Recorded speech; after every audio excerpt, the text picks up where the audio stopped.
You want to know who I am? Folks call me the Bone Man.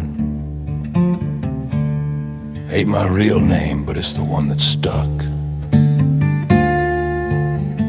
Tonight on Requiem Radio, we begin a two-part saga stitched together with paint, plaster, and old Egyptian dust about a Charleston theater group who thought they could conjure ancient splendor on a wooden stage.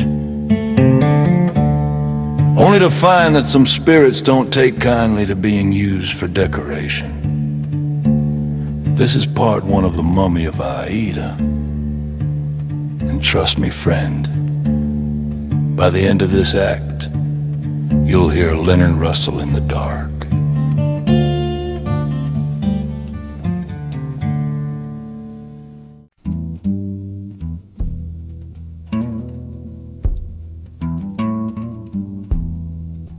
Charleston, South Carolina, had always fancied itself a city of refinement. Between its grand music halls and old world manners, folks there knew they kept pace with New York or Paris, at least where culture was concerned. So when the Charleston Dramat Society chose the brand new Verdi opera called Aida for their spring production, those bright young aristocrats believed they were about to show the world what they could do. That opera hadn't been in the States long, barely past its Cairo premiere in 1871. And the society treated its novelty like a dare. They argued about headdress colors, copied hieroglyphics they couldn't read, and convinced themselves their ambition was equal to their talent.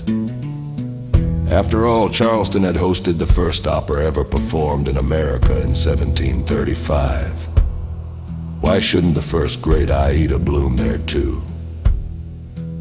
Behind them, steady as the timbers of a ship, stood Malcolm Green, the backstage manager. A man who understood order, balance, and the quiet way things break long before they fall. Ropes, flats, lighting, props. Nothing happened without his quiet hand guiding them. And so it was Malcolm who attended a props auction in Savannah. A day that should have been forgettable. Except for the crate labeled Lot 249, it was labeled to contain a real Egyptian mummy and an untranslatable papyrus scroll. Now whether that was true or fool's gossip didn't matter much to Malcolm. He saw possibility, something grand, something authentic. Something that could lift their little production from imitation to spectacle. He brought it back to Charleston with pride, rolled it down cobblestone streets fragrant with jasmine, hauled it through the drafty backstage door, let the society crowd around it with laughter and jokes. But when they pried that crate open and dust spilled out like dry tomb breath, Malcolm felt something cold coil around his spine. The others just saw some simple props.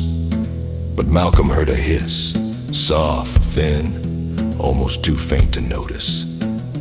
Almost. Rehearsals began in the usual tempest of misplaced props, late entrances, and musical stumbles. That mummy-charred linen wound tied around a figure dry as old wood was leaned against a painted pyramid as if it were no more than furniture. But strange things started happening fast. A papier-mâché column fell without cause. A Nile backdrop tore itself open like a wound. Scepters rolled from tables.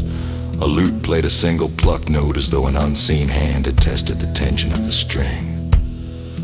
The society laughed it all off as accidents, good stage superstition, a lucky haunting to talk about. But Malcolm saw the pattern. He smelled the dust, sharper, metallic, like something buried too long. He watched shadows drift in directions that didn't match the lamps. Then he spent one night alone unrolling that fragile papyrus, and the symbols on it seemed to writhe. He spoke one phrase aloud, the stage drew a breath, and the mummy twitched. From that moment on, the air in the wings grew colder. A dancer found herself staring at the mummy, whispering words she didn't remember. A chorus boy vanished for 10 minutes and claimed no memory of what he'd seen. The society marked Malcolm's warning. They wrapped the mummy in gilded cloth and joked about giving it a cameo. But Malcolm no longer believed the thing was inert. He saw its head tilt when no one looked, saw its wrapped hands flex, felt its gaze follow him. He knew something had been woken. And by opening night, so did the shadows. The gas lamps blazed, high society glittered, music swelled. The mummy stood at its pyramid like a sentinel waiting for a cue. And during Aida's quiet, yearning aria, the linen twitched. A step forward, a tilt of the head. The audience applauded, thinking it a clever trick. Malcolm did not clap.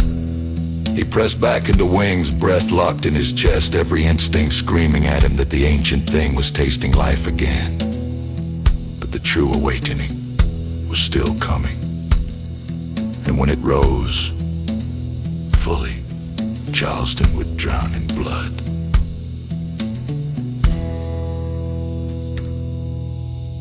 You've been listening to Requiem Radio, where music bleeds into the supernatural. And that was The Mummy of Aida, Part 1. The mummy's just taking its first step, but what it does next, well, it'll make you think twice about dressing up ancient bones for show business. Stay tuned for Part 2 coming next week. Ain't gonna be no more tonight. Y'all rest easy. And don't let the dark drive you home.